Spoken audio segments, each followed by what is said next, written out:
Do the rich people cringe and say, don't tell them that, Robert? Yes. Don't tell people what you know. Right. Keep them poor.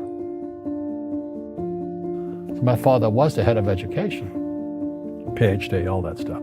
I go home and ask him, said, why don't we learn about money in school?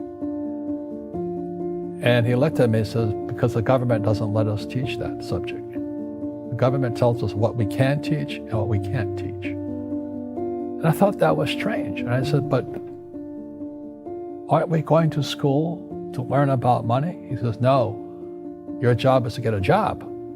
I said, but you get a job to earn money.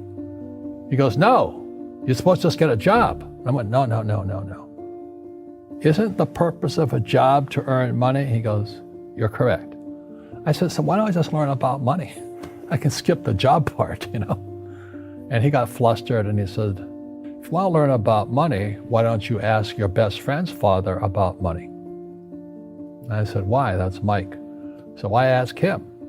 He says, because Mike's father is an entrepreneur. And I said, what are you? He says, I'm an employee. I'm a government employee. I went, oh, what's the difference?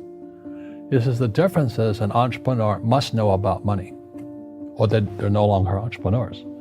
And he says an employee doesn't have to know anything about money, because the government will take care of them, the company will take care of them. So I'm all confused.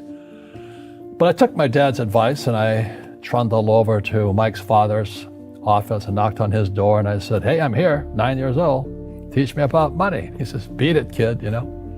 But that's where the story of Rich Dad, Poor Dad started. And finally, through persistence, my rich dad started teaching me about money on one condition. And that condition was he would never pay me. He says, the moment I pay you, you think like an employee. He says, that's the trap. Entrepreneurs work for free.